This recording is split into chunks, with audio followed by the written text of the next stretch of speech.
ಲಕ್ಷಿತ ಸಂಬಂಧಿನಿ ಯಥಾ ಪ್ರಾಗ್ವಿರುದ್ಧಾಃ ಇದಾನೀಂ ಪರಸ್ಪರಂ ಏಕೀಭೂತಾಃ. ಆದ್ದರಿಂದ ಅದು ವಾಚ್ಯಾರ್ಥದ ಅಭಿಧೇಯದ ಸಂಬಂಧನೇ ಆಗಬೇಕಾಗಿಲ್ಲ, ಹೊರತು ಆ ಶಬ್ದಕ್ಕೆ ಏನು ಅರ್ಥ ಇದೆಯೋ ಅದರ ಸಂಬಂಧ ಇದ್ದರೆ ಸಾಕು. ನೋಡಿ, ಏಕೀಭವಂತಿ ಅನ್ನೋದಕ್ಕೆ ನಾವರ್ಥ ಹೇಳೋದು ಮತ್ಯೈಕ್ಯ. ಮತ್ಯೈಕ್ಯ ಅಂದ್ರೇನು? ಅದಕ್ಕೆ ಉದಾಹರಣೆ ಕೊಡೋದು ಪ್ರಾಕ್ ವಿರುದ್ಧಾಃ ವಿಪ್ರಾಃ ಇದಾನೀಂ ಏಕೀಭೂತಾಃ. ನೋಡಿ, ಬ್ರಾಹ್ಮಣರನ್ನೇ ತಗೊಂಡಿದ್ದಾರೆ. ಹಿಂದೆ ಜಗಳಾಡ್ತಾ ಇದ್ದ ಬ್ರಾಹ್ಮಣರು ಇವಾಗ ಒಂದಾಗಿದ್ದಾರೆ. ವಿರುದ್ಧಾಃ ವಿಪ್ರಾಃ ಇದಾನೀಂ ಏಕೀಭೂತಾಃ. ಏಕೀಭೂತ ಶಬ್ದಕ್ಕೆ ಮುಖ್ಯಾರ್ಥ ಏನು ಹೇಳಿ? ಐಕ್ಯ ಹೊಂದಿದ್ದಾರೆ. ಬ್ರಾಹ್ಮಣರೆಲ್ಲ ಐಕ್ಯ ಹೊಂದಿದ್ದಾರಾ? ಮತ್ತು ಬ್ರಾಹ್ಮಣರ ಬುದ್ಧಿಭೇದ ಇಲ್ಲ, ಬುದ್ಧಿಯಲ್ಲಿ ಏಕತೆ ಇದೆ. ಅಂದರೆ ಬ್ರಾಹ್ಮಣರು ಒಂದಾಗಿಲ್ಲ, ಮತ್ತು ಅವರ ಮನೋಭಾವ ಒಂದಾಗಿದೆ. ಮನೋಭಾವ ಒಂದಾಗಿದೆ ಅಂದರೆ ನಂದು ನನಗೆ, ನಿಮ್ಮದು ನಿಮಗೆ, ಅವರವ್ರ ಮನೋಭಾವ ಅವರದ್ದು ಒಂದಾಗಿದೆಯಾ? ಮತ್ತು ಆ ನನ್ನ ಮನಸ್ಸು ಏನು ಯೋಚನೆ ಮಾಡುತ್ತೋ ನಿಮ್ಮ ಮನಸ್ಸು ಅದನ್ನೇ ಯೋಚನೆ ಮಾಡುತ್ತೆ. ನನ್ನ ಮನಸ್ಸು ಬೆಳಿಗ್ಗೆ ಎದ್ದು ಸ್ನಾನ ಮಾಡಿ ಸಂಧ್ಯಾ ವಂದನೆ ಮಾಡಬೇಕು ಅಂತ ಯೋಚನೆ ಮಾಡಿ, ನಿಮ್ಮೆಲ್ಲರ ಮನಸ್ಸು ಅದನ್ನು ಅನ್ನತ್ತೆ. ಇದನ್ನು ಏಕಮತಿ ಅಂತ ಕರೀತಾರೆ. ಹೊಸತ್ತು ನನ್ನ ಬುದ್ಧಿ ಬೇರೆ, ನಿಮ್ಮ ಬುದ್ಧಿ ಬೇರೆ. ಆದರೆ ಎಲ್ಲರ ಬುದ್ಧಿಗೂ ವಿಷಯವಾದ ಸಬ್ಜೆಕ್ಟ್ ಒಂದು. ಹಾಗಾದರೆ ಏಕೀಭೂತ ಅಂದರೆ ಬ್ರಾಹ್ಮಣರು ಐಕ್ಯ ಹೊಂದಿಲ್ಲ, ಅವರ ಬುದ್ಧಿಯೂ ಐಕ್ಯ ಹೊಂದಿಲ್ಲ. ಆ ಬುದ್ಧಿಗೆ ವಿಷಯವಾದದ್ದು ಏನಾಗಿದೆ? ಐಕ್ಯ ಹೊಂದಿದೆ. ನೋಡಿ, ಏಕೀಭೂತ ಅನ್ನೋದಕ್ಕೆ ವಾಚ್ಯಾರ್ಥ ಒಂದಾಗಿದ್ದಾರೆ ಅಂತ. ಒಂದಾಗಿಲ್ಲ, ಐಕ್ಯ ಬ್ರಾಹ್ಮಣರಲ್ಲಿ ಬರಲ್ಲ. ಅಂದರೆ ನೀವು ಆ ಅರ್ಥ ತೊಗೋಬೇಡ್ರಿ. ಐಕ್ಯ ಬರಲ್ಲ ಅಂದರೆ ವ್ಯಕ್ತಿಗಳಿಗೆ ಅಭೇದ ಬರಲ್ಲ. ನೆಕ್ಸ್ಟು ಏನರ್ಥ ಮಾಡಬೇಕು? ಅವರ ಬುದ್ಧಿಯಲ್ಲಿ ಐಕ್ಯ ಅಂತ ನೆಕ್ಸ್ಟ್ ಸ್ಟೆಪ್ಪಲ್ಲಿ ಮಾಡಬೇಕು. ಬುದ್ಧಿಯಲ್ಲೂ ಐಕ್ಯ ಇಲ್ಲ, ಅವರವರ ಬುದ್ಧಿ ಅವರವರಿಗೆ. ನೆಕ್ಸ್ಟ್ ಎಲ್ಲಿ ಹೋಗ್ಬೇಕು ನೀವು? ವಿಷಯದಲ್ಲಿ ಐಕ್ಯ. ನೋಡಿ, ಇಲ್ಲಿ ಏಕೀಭೂತ ಅನ್ನೋದಕ್ಕೆ ವಾಚ್ಯಾರ್ಥ, ಅದರಿಂದ ತಿಳಿಯಲ್ಪಡುವ ಲಕ್ಷ್ಯಾರ್ಥ, ಅದರ ಸಂಬಂಧ ವಿಷಯಕ್ಕೆ. ಆದ್ದರಿಂದ ಆಚಾರ್ಯರು ಹೇಳುವಾಗ ಶಕ್ಯ ಸಂಬಂಧ ಲಕ್ಷಣ ಅಂತ ಹೇಳಲಿಲ್ಲ, ಪ್ರತಿಪಾದ್ಯ ಸಂಬಂಧ. ಶಕ್ಯ ಇದು, ಪ್ರತಿಪಾದ್ಯ ಇದು. ಈ ಬುದ್ಧಿಯ ಸಂಬಂಧ ವಿಷಯಕ್ಕಿದೆ. ಆದ್ದರಿಂದ ಉಳಿದ ನೀವು ಎಲ್ಲೇ ನೋಡಿ ಶಕ್ಯ ಸಂಬಂಧೋ ಲಕ್ಷಣ ಅಂತಾರೆ. ಆಚಾರ್ಯರು ಹಾಗೆ ಹೇಳಲಿಲ್ಲ. ಏನು ಹೇಳಿದ್ದಾರೆ ಅವರು? ಪ್ರತಿಪಾದ್ಯ ಸಂಬಂಧ. ಅದು ಕೆಲವು ಕಡೆ ಶಕ್ಯ ಆಗ್ಬೋದು, ಕೆಲವು ಕಡೆ ಲಕ್ಷ್ಯ ಆಗ್ಬೋದು. ಅಂತೂ ಒಂದು ಶಬ್ದದ ಪ್ರತಿಪಾದ್ಯ ಏನಿದೆಯೋ ಅದರ ಸಂಬಂಧ ಇಟ್ಟುಕೊಂಡು ಇನ್ನೊಂದು ಅರ್ಥ ಮಾಡಿದರೆ ಅದನ್ನು ಲಕ್ಷಣ ಅಂತ ಕರೀತಾರೆ.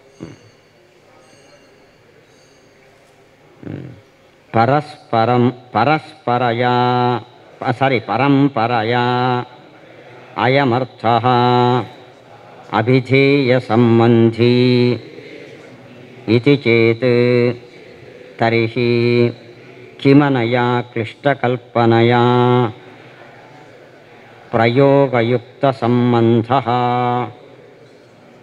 ಇತಿ ಯಥೋಕ್ತಮೇವ ಅಸ್ತು. ಅಭಿಧೇಯ ಸಂಬಂಧವು ಪರಂಪರ ಅಭಿಧೇಯ ಇದು. ಇದರ ಸಂಬಂಧ ಇಂಡೈರೆಕ್ಟಾಗಿ ಇದಕ್ಕಿದೆ ಅಂದರೆ ಸುಮ್ಮನೆ ಇಂಡೈರೆಕ್ಟ್ ಸಂಬಂಧ ಯಾಕೆ ಹೇಳ್ತೀರಿ? ಆಚಾರ್ಯ ಹೇಳಿದಂತೆ ಏನು ಹೇಳಿ? ಅಭಿಧೇಯ ಬಿಟ್ಟು ಮತ್ತೆ ಏನರ್ಥ? ಪ್ರಯೋಗಯುಕ್ತ ಸಂಬಂಧ ಅಂದರೆ ಪ್ರತಿಪಾದ್ಯ ಸಂಬಂಧ ಅಂತ ಹೇಳೋದೇ ಲಾಘವ. ಆದ್ದರಿಂದ ನಮ್ಮಲ್ಲಿ ಲಕ್ಷಣ ಪ್ರತಿಪಾದ್ಯ ಸಂಬಂಧ, ಉಳಿದ ದಾರ್ಶನಿಕರಲ್ಲಿ ಲಕ್ಷಣ ಅಂದರೆ ಶಕ್ಯ ಸಂಬಂಧ. ತಾರ್ಕಿಕರು ಹೇಳೋದಿಲ್ಲ. ವ್ಯಂಜನಂ ನಾಮ ಅಪರಾವೃತ್ತಿ ಅಸ್ತೀತಿ ಚೇನ್ನ ಅನುಮಾನತಯ ತಸ್ಯ ಶಬ್ದಶಕ್ತಿತ್ವ ಅನಂಗೀಕಾರಾತ್ ಯಥೋಕ್ತಂ ವಚನಲಿಂಗ ಅನುಮಾಹಿಸಾ ಇತಿ ತಾತ್ಪರ್ಯವೃತ್ತಿಸ್ತು ನಾತಿರಿಚ್ಯತೆ ಇತಿ ಸ್ವಯಮೇವ ಆಚಾರ್ಯಃ ವಕ್ಷ್ಯತಿ. ಇನ್ನೊಂದಿದೆ ನೋಡಿ, ಶಬ್ದ ಹೇಳುವ ಅರ್ಥ. ಇವಾಗ ನಮ್ಮ ಪಾಠ ಬೆಳಿಗ್ಗೆ 7:30ಯಿಂದ 9 ಅಂತ ಇಟ್ಕೊಳ್ರಿ. ಗಂಟೆ 9 ಆಯಿತು ಅಂತ ನೀವು ಹೇಳ್ತೀರಿ. ಅದರ ಮೀನಿಂಗ್ ಏನು? ಡೈರೆಕ್ಟ್ ಮೀನಿಂಗು ಗಂಟೆ 9 ಆಯಿತು ಅಂತ. ನೆಕ್ಸ್ಟು ಆಚಾರ್ಯ ಪಾಠ ನಿಲ್ಲಿಸಿ ಅಂತ. ಇದೇನು ಲಾಕ್ಷಣಿಕ ಅರ್ಥನೋ ಅಥವಾ ವಾಚ್ಯಾರ್ಥ ಅಂತಲ್ಲ. ವಾಚ್ಯಾರ್ಥ 9 ಆಯಿತು ಅಂತ, ಪಾಠ ನಿಲ್ಲಿಸಿ ಅನ್ನೋದು ಇದು ವಾಚ್ಯಾರ್ಥವೂ ಅಲ್ಲ, ಲಕ್ಷ್ಯಾರ್ಥವೂ ಅಲ್ಲ. ಯಾಕೆಂದರೆ ಇಡೀ ಸೆಂಟೆನ್ಸಿಗೆ ಮೀನಿಂಗ್ ಅದು. ಇದನ್ನು ಆಲಂಕಾರಿಕರು ಅಂದರೆ ಪೊಯಿಟಿಕ್ಸ್ ಅವರೇನಂತಾರೆ ಅಂದರೆ ವ್ಯಂಜನ ಅಂತಾರೆ. ವ್ಯಂಜನ ಅದು ಶಬ್ದದಿಂದಲೇ ಸಿಗುವ ಅರ್ಥ ಅಂತ ಅವರ ಭಾವನೆ. ಆದರೆ ಯಾರೋ ಒಬ್ಬ ಥರ್ಡ್ ಪರ್ಸನ್ ಇಲ್ಲಿದ್ದಾನೆ ಅಂತೆ, ಆಚಾರ್ಯ 9 ಗಂಟೆ ಆಯಿತು ಅಂದರೆ ಅವನಿಗೇನು ಫ್ಲ್ಯಾಶೇ ಆಗಲ್ಲ. ಲಕ್ಷಣ ಅಥವಾ ಅಭಿಧ ಆದರೆ ಎಲ್ರಿಗೂ ಫ್ಲ್ಯಾಶ್ ಆಗುತ್ತೆ. ಕೆಲವರಿಗೆ ಮಾತ್ರ ಆಗುತ್ತೆ ಅಂದರೆ ಅದು ಅನುಮಾನ ಅಂತ ಅರ್ಥ. ಅಲ್ಲಿಗೆ ವ್ಯಂಜನ ಅನ್ನೋದು ಪ್ರತ್ಯೇಕ ಒಂದು ವೃತ್ತಿ ಇಲ್ಲ. ಅಲ್ಲಿ 9 ಆಯಿತು ಅಂತ ಯಾಕೆ ಅಂತಿದ್ದಾರೆ? 9 ಗಂಟೆಗೆ ಪಾಠ ಮುಗಿಯುತ್ತಲ್ಲ, ಆದ್ದರಿಂದ ನಾನು ಮುಗಿಸ್ಬೇಕು. ಇದು ಫ್ಲ್ಯಾಶ್ ಅಂದರೆ ಯಾವುದದು? ಅನುಮಾನ. ಅದು ಶಬ್ದದ ವೃತ್ತಿನೇ ಅಲ್ಲ. ಇದು ಆಚಾರ್ಯರ ಸಿದ್ಧಾಂತ. ಇನ್ನು ಕೆಲವರಲ್ಲಿ ನೋಡಿ, ಅಲ್ಲಿಗೆ ಶಕ್ತಿ, ಲಕ್ಷಣ, ವ್ಯಂಜನ. ಇನ್ನು ಕೆಲವರು ತಾತ್ಪರ್ಯ ವೃತ್ತಿ ಅಂತಾರೆ. ಒಂದು ಶಬ್ದ ಡೈರೆಕ್ಟಾಗಿ ಒಂದು ಮೀನಿಂಗ್ ಒಂದು ಸೆಂಟೆನ್ಸ್ ಡೈರೆಕ್ಟಾಗಿ ಒಂದು ಮೀನಿಂಗ್ ಹೇಳುತ್ತೆ. ಅದರ ಇಂಡೈರೆಕ್ಟ್ ಮೀನಿಂಗ್ ಇನ್ನೊಂದಿರುತ್ತೆ. ನಾವು ಹೆಚ್ಚಾಗಿ ಮಾತಾಡೋದು ಹೀಗೆ ಇಂಡೈರೆಕ್ಟಾಗಿ. ಮತ್ತೊಬ್ಬರನ್ನು ಚುಚ್ಚಬೇಕು ಅಂತಿದ್ದಾಗ ಅದನ್ನು ತಾತ್ಪರ್ಯ ವೃತ್ತಿ ಅಂತ ಕರೀತಾರೆ. ಅಲ್ಲಿಗೆ 4 ವೃತ್ತಿ: ಅಭಿಧಾವೃತ್ತಿ, ಲಕ್ಷಣಾವೃತ್ತಿ, ವ್ಯಂಜನಾವೃತ್ತಿ, ತಾತ್ಪರ್ಯ ವೃತ್ತಿ. ಇವೆರಡನ್ನೂ ಆಚಾರ್ಯರು ಒಪ್ಪಲ್ಲ. ಅಭಿಧಾವೃತ್ತಿ, ಲಕ್ಷಣಾವೃತ್ತಿ ಮುಖ್ಯ ವೃತ್ತಿ, ಅಮುಖ್ಯ ವೃತ್ತಿ ಇಷ್ಟೇ ಹೊರತು ಇವೆರಡನ್ನೂ ಆಚಾರ್ಯರು ಒಪ್ಪಲ್ಲ. ನಮ್ಮ ಸಿದ್ಧಾಂತದಲ್ಲಿ ಇವೆರಡೂ ಇಲ್ಲ. ಅಲ್ಲಿಗೆ ನಮ್ಮಲ್ಲಿ ಮುಖ್ಯ ವೃತ್ತಿ, ಅಮುಖ್ಯ ವೃತ್ತಿ. ಮುಖ್ಯ ವೃತ್ತಿಯಲ್ಲಿ ಪರಮ ಮುಖ್ಯ ವೃತ್ತಿ ಮತ್ತು ರೂಢಿಯೋಗ. ಆಮೇಲೆ ಅಮುಖ್ಯ ವೃತ್ತಿಯಲ್ಲಿ ಗೌಣಿ, ಲಕ್ಷಣ. ಇಷ್ಟು ನಮ್ಮ ರೀತಿಯ ಶಬ್ದ ವೃತ್ತಿಗಳ ಪ್ರಭೇದ. ಆ ವೃತ್ತಿ ಅನ್ನೋ ಶಬ್ದ ನಿಮಗೆ ಗೊತ್ತಾಯಿತು ಕಾಣುತ್ತೆ. ವೃತ್ತಿ ಅಂದರೆ ರಿಲೇಷನ್ಶಿಪ್ ಬಿಟ್ವೀನ್ ಶಬ್ದ ಆ್ಯಂಡ್ ಅರ್ಥ. ಅದನ್ನು ವೃತ್ತಿ ಅಂತ ಕರೀತಾರೆ. ಶಬ್ದಕ್ಕೂ ಅರ್ಥಕ್ಕೂ ಇರುವ ಒಂದು ಸಂಬಂಧ. ಅದು ಡೈರೆಕ್ಟು ಆಗ್ಬೋದು, ಇಂಡೈರೆಕ್ಟು ಆಗ್ಬೋದು. ಅದಕ್ಕೆ ಅದು ಕಾಮನ್. ವೃತ್ತಿ ಅನ್ನೋದು ಕಾಮನ್ ಟು ಲಕ್ಷಣ ಆ್ಯಂಡ್ ಅಭಿಧ. ಡೈರೆಕ್ಟ್ ರಿಲೇಷನ್ಶಿಪ್ ಇದ್ದರೆ ಅಭಿಧ, ಇಂಡೈರೆಕ್ಟ್ ರಿಲೇಷನ್ಶಿಪ್ ಇದ್ದರೆ ಅದನ್ನು ಲಕ್ಷಣ. ಹೀಗೆ ಅಲ್ಲಿಗೆ ವೃತ್ತಿ ಮೀನ್ಸ್ ರಿಲೇಷನ್ಶಿಪ್. ಅದೇ ಯಾವುದಕ್ಕೂ ರಿಲೇಷನ್ಶಿಪ್ ಅಲ್ಲ. ಈ ಪುಸ್ತಕಕ್ಕೂ ಇದಕ್ಕೂ ರಿಲೇಷನ್ಶಿಪ್ ಅನ್ನೋ ವೃತ್ತಿ ಅಂತ ಕರೆಯಲ್ಲ. ಪರ್ಟಿಕ್ಯುಲರ್ ಶಬ್ದಕ್ಕೂ ಅರ್ಥಕ್ಕೂ ರಿಲೇಷನ್ಶಿಪ್ ಏನಿದೆಯೋ ಅದು ವೃತ್ತಿ. ಅದು ಡೈರೆಕ್ಟ್ ಆದರೆ ಅಭಿಧ, ಇಂಡೈರೆಕ್ಟ್ ಆದರೆ ಲಕ್ಷಣ ಅಥವಾ ಗೌಣಿ. ಇವಿಷ್ಟು.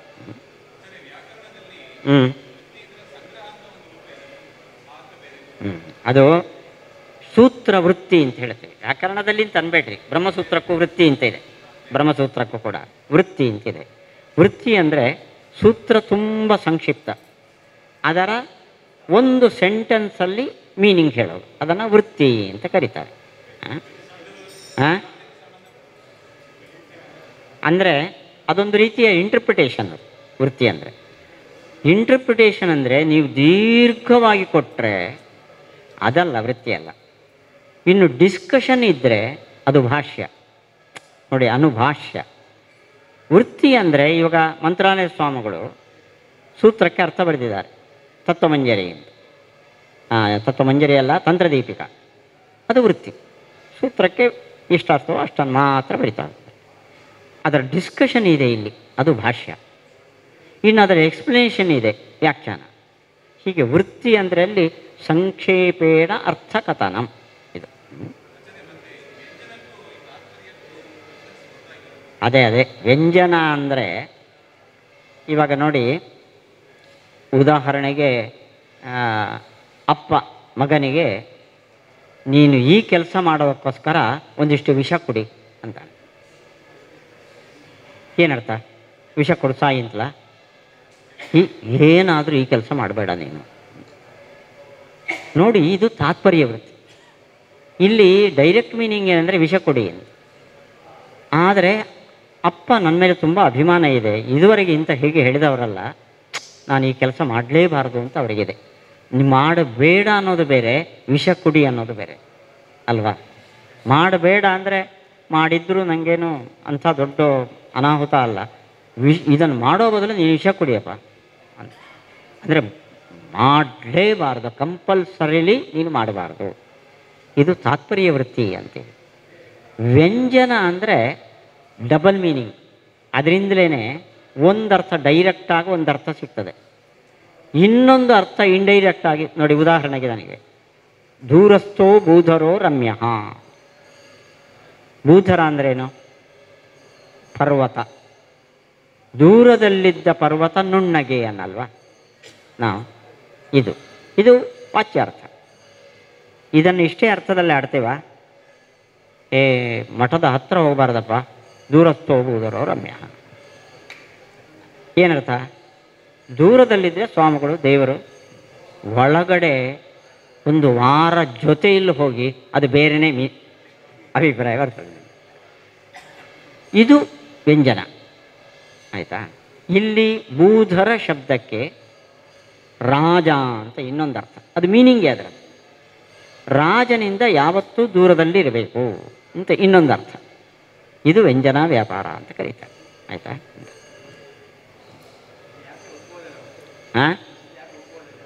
ಅದು ಒಂದ ಲಕ್ಷಣ. ಅದು ಯಾಕೆ ಒಪ್ಪಲ್ಲ ಅಂತ ಹೇಳಿದರು, ಅದು ಅನುಮಾನ.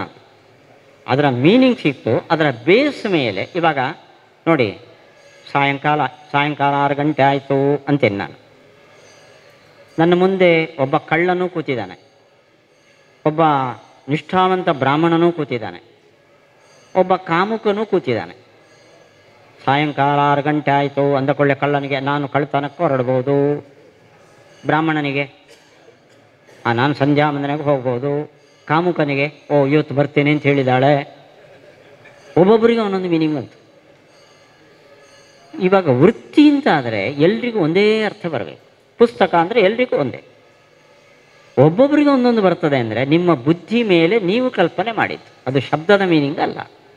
ಅಂದ ವ್ಯಂಜನ ತಾತ್ಪರ್ಯಗಳು ಅದು ಅನುಮಾನದಿಂದ ಲಭ್ಯ ಹೊರತು ಶಬ್ದದ ಅರ್ಥ ಅಲ್ಲ. ಇದು ಆಚಾರ್ಯರ ಒಪಿನಿಯನ್.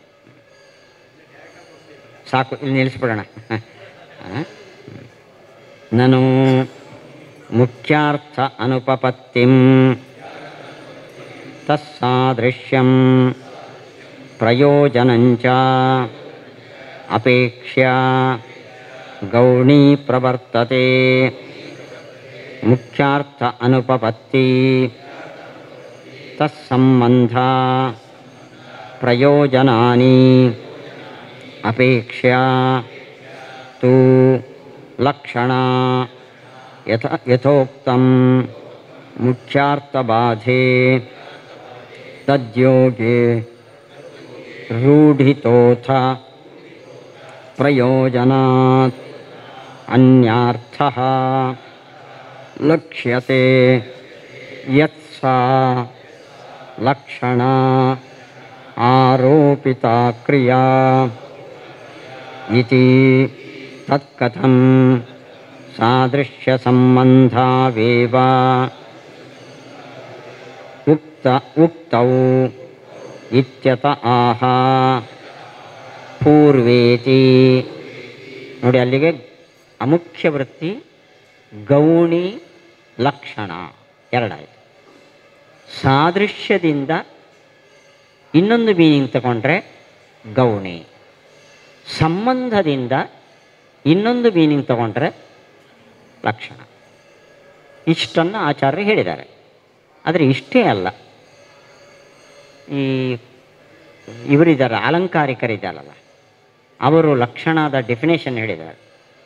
ಮುಖ್ಯ ಅರ್ಥ ಬಾಧ ಇರಬೇಕು, first condition. Direct meaning impossible ಆಗಿರಬೇಕು. ತದ್ಯೋಗೆ, ಆ ಡೈರೆಕ್ಟ್ ಮೀನಿಂಗಿನ ಸಂಬಂಧ ಇರಬೇಕು. ಅದು ಸಾದೃಶ್ಯ ಆಗಿರ್ಬೋದು ಅಥವಾ ಗಂಗಾಯಾಂಗೋಷ ಎಂಬಲ್ಲಿ ಸಂಯೋಗ ಆಗಿರ್ಬೋದು. ರೂಢಿ ಅಥವಾ ಪ್ರಯೋಜನ, ಅದಕ್ಕೊಂದು ಪ್ರಯೋಜನ ಇರಬೇಕು. ಈ 3 ಕಂಡೀಷನ್ ಇದ್ದಾಗ ಲಕ್ಷಣ. ಆಚಾರ್ಯ ಇದನ್ನೆಲ್ಲ ಹೇಳಲಿಲ್ಲ, ಯಾಕೆ ಗೊತ್ತಿಲ್ಲ ಅವರಿಗೆ. ಅವ್ರಿಗೆ ಹೇಳಿದ್ದು ಮುಖ್ಯ ಅರ್ಥದ ಸಂಬಂಧ ಇದ್ದರೆ ಲಕ್ಷಣ, ಮುಖ್ಯ ಅರ್ಥದ ಸಾದೃಶ್ಯ ಇದ್ದರೆ ಗೌಣಿ. ಇವನ್ನೆಲ್ಲ ಯಾಕೆ ಹೇಳಲಿಲ್ಲ? ತುಂಬ ಚೆನ್ನಾಗಿದೆ ನೋಡ್ರಿ. ಲಕ್ಷಣ ಯಾವತ್ತು ಮಾಡ್ತೇವೆ? ಬಾಧ ಇರಬೇಕು. ಗಂಗಾಯಾಂ ಘೋಷಃ, ಮುಖ್ಯ ಅರ್ಥ ಪ್ರವಾಹ. ಪ್ರವಾಹದಲ್ಲಿ ಗುಡಿಸಲು ಸಾಧ್ಯ ಇಲ್ಲ. ಫಸ್ಟ್ ಫ್ಲ್ಯಾಶ್ ಆಗೋದು ಬಾಧ, ಮುಖ್ಯ ಅರ್ಥ ಬಾಧ. ಅದನ್ನು ಬಿಟ್ಟಿದ್ದಾರೆ ಆಚಾರ್ಯ, ಹೇಳಲಿಲ್ಲ. ಮತ್ತು ಇನ್ನೊಂದು ಪ್ರಶ್ನೆ ಬರ್ತದೆ ನೋಡ್ರಿ, ಗಂಗಾಯಾಂಗ್ ಘೋಷ ಅನ್ನೋದಕ್ಕೆ ಅರ್ಥ ಏನು? ನಿಮಗೆ ಮೀನಿಂಗು ಚೀರದಲ್ಲಿ ಘೋಷ ಇದೆ ಅಂತ ಹಾಗೆ ಹೇಳ್ಬೋದಿತ್ತಲ್ಲ, ಚೀರೆ ಘೋಷ ಅಂತ. ಗಂಗಾಯಾಂಗ್ ಘೋಷ ತಪ್ಪು ಯಾಕೆ ಹೇಳಿದಿರಿ ನೀವು? ಅದಕ್ಕೆ ಏನಾದರೂ ಒಂದು ಪ್ರಯೋಜನ ಬೇಕು. ಗಂಗಾ ತೀರೇ ಘೋಷ ಅನ್ನೋ ಬದಲು ಗಂಗಾಯಾಂ ಘೋಷ ಅಂತ ನೀವು ಮಾತಾಡಿದರೆ ಅದಕ್ಕೇನೋ ಒಂದು ಒಳಗಡೆ ಮೀನಿಂಗ್ ಇರಬೇಕು. ಅಂದರೆ ತಾತ್ಪರ್ಯ ಅಂತಾರೆ, ಪ್ರಯೋಜನ ಅಂತ ಹೇಳ್ತಾರೆ. ಆ ಪ್ರಯೋಜನ ಇಲ್ಲದೆ ತಪ್ಪಾಡಲ್ಲ ಅಲ್ವಾ? ಉದಾಹರಣೆಗೆ ನೋಡ್ರಿ, ಎಲೆ ಮೇಲೆ ಕೂತ್ಕೊಳ್ರಿ ಎಲ್ಲರೂ ಅಂತೀವಿ. ಎಲೆ ಮೇಲೆ ಕೂತ್ಕೊಳ್ತೀರಾ? ಎಲೆ ಪಕ್ಕದಲ್ಲಿ ಅಂತ ಅರ್ಥ ಅಲ್ಲ. ಎಲೆ ಪಕ್ಕದಲ್ಲಿ ಅಂತಲೇ ಹೇಳ್ಬೋದಲ್ಲ. ಎಲೆ ಪಕ್ಕದಲ್ಲಿ ಅಂದರೆ ಪಕ್ಕ ಅನ್ನೋದು ಡಿಸ್ಟೆನ್ಸು. ಒಬ್ಬೊಬ್ಬರ ವಿವಕ್ಷೆಯಲ್ಲಿ ಒಬ್ಬೊಬ್ಬರು ಎಲೆ ಅಲ್ಲಿದೆ, ನಾನು ಇಲ್ಲಿ ಕೂತಿರ್ತೇನೆ, ಎಲೆ ಪಕ್ಕನೇ, ಅದು ದೂರ ಅಂತಿಲ್ಲ, ಎಲೆ ಪಕ್ಕನೇ ಕೂತಿದ್ದೇನೆ. ಎಲೆ ಮೇಲೆ ಕೂತ್ಕೊಳ್ಳಿರಿ ಅಂತ ಯಾಕೆ ಹೇಳ್ತೇವೆ? ಎಲೆಗೂ ನಿಮಗೂ ಗ್ಯಾಪ್ ಹೆಚ್ಚಿರಬಾರ್ದು. ನೀವು ಕೈ ಹಾಕಿದರೆ ಎಲೆಯಲ್ಲಿ ಹಾಕಿ ತಿನ್ನೋ ಥರ ಇರಬೇಕು ಅಂತ. ಎಲೆ ಮೇಲೆ ಎಂತ, ಎಲೆಯ ಪಕ್ಕದಲ್ಲಿ ಅನ್ನೋ ಬದಲು ಎಲೆ ಮೇಲೆ ಅಂತ ಯಾಕೆ ಹೇಳಿದ್ರು ಅಂದರೆ ಎಲೆಗೆ ಆದಷ್ಟು ಸಮೀಪದಲ್ಲಿ ಅಂತ ಅರ್ಥ. ಇವತ್ತು ಎಲೆ ಮೇಲೇ ಕೂತ್ಕೋತಾರೆ. ಆ ಮನೆ ಎಂಜರು ಮುಸ್ರೆ ಇಲ್ವೇ ಇಲ್ಲ. ಇವತ್ತು ಎಲೆ ಮೇಲೆ ಕೂತ್ಕೊಳ್ರಿ ತಪ್ಪೆ, ಚೇರ್ ಮೇಲೆ ಕೂತ್ಕೊಳ್ರಿ, ಊಟಕ್ಕಾಯಿತು, ಟೇಬಲ್ ಊಟ ಆಯಿತಾ. ಹೀಗೆ ಲಕ್ಷಣದಲ್ಲಿ 2 ಅಂಶವನ್ನು ಆಚಾರ್ಯ ಬಿಟ್ಟಿದ್ದಾರೆ. ಮುಖ್ಯ ಅರ್ಥ ಬಾಧ ಇರಬೇಕು. ಆ ಇಂಡೈರೆಕ್ಟ್ ಶಬ್ದವನ್ನು ಹೇಳಿದ್ದಕ್ಕೆ ಒಂದು ಪ್ರಯೋಜನ ಬೇಕು. ಇದನ್ನು ಆಚಾರ್ಯ ಹೇಳಲೇ ಇಲ್ಲ. ಸಾದೃಶ್ಯ ಇದ್ದರೆ ಗೌಣಿ, ಸಂಬಂಧ ಇದ್ದರೆ ಲಕ್ಷಣ. ಇದನ್ನು ಯಾಕೆ ಆಚಾರ್ಯ ಬಿಟ್ಟರು? ಉಳಿದವರೆಲ್ಲ ಹೇಳಿದ್ದಾರೆ, ಆಚಾರ್ಯಗೆ ಇದು ಗೊತ್ತಿಲ್ವಾ ಹೇಗೆ ಅಂತಂದರೆ ಅದಕ್ಕೆ ಆನ್ಸರ್ ಹೇಳ್ತಾರೆ ಆಚಾರ್ಯರು. ಪೂರ್ವಾಯೋಗೆ ಪರಗ್ರಹ. ಇಲ್ಲೇನು ಆನ್ಸರ್ ಬಂತೋ ನಮ್ಗೆ ಗೊತ್ತಿಲ್ಲ ನೋಡ್ರಿ. ಈ ಕ್ವಶನ್ ಮಾಡಿ ಇದರಲ್ಲಿ ಆನ್ಸರ್ ಇದೆ ಅಂತ ಟೀಕಾಚಾರ್ಯರು ಹೇಳಿದ್ದಾರೆ. ಅದು ಅವರಿಗೆ ಫ್ಲ್ಯಾಶ್ ಆಗಿದೆ. ನಮಗೆ ನೋಡಿ ಇದರ ಅರ್ಥ ಏನು ಅಂದರೆ ಆಚಾರ ಅನುವ್ಯಾಖ್ಯಾನ, ಪೂರ್ವ ಅಯೋಗೆ ಪರಗ್ರಹ. ಪೂರ್ವ ಅಂದರೆ ಆ ಶಬ್ದದಿಂದ ಫಸ್ಟ್ ಏನು ಮೀನಿಂಗ್ ಬಂತೋ ಅದು ಅಯೋಗೆ, ಕೂಡಲ್ಲ ಅಂದರೆ ಪರಗ್ರಹ. ಅದನ್ನು ಬಿಟ್ಟು ಇನ್ನೊಂದು ಮೀನಿಂಗ್ ತಗೊಳ್ಳಿ. ಈ ಅನುವ್ಯಾಖ್ಯಾನದಲ್ಲಿ ನಮ್ಮ ಈ ಕ್ವಶನಿಗೆ ಆನ್ಸರ್ ಇದೆ. ನಿಮಗೇನಾದರೂ ಆನ್ಸರ್ ತಿಳಿತಾ ನೋಡಿರಿ, ಟೀಕಾಚಾರ್ಯ ಹೇಳ್ತಾರೆ ಅದರಿಂದ ಹೇಗೆ ಆನ್ಸರ್ ಸಿಕ್ತು ಅಂತ.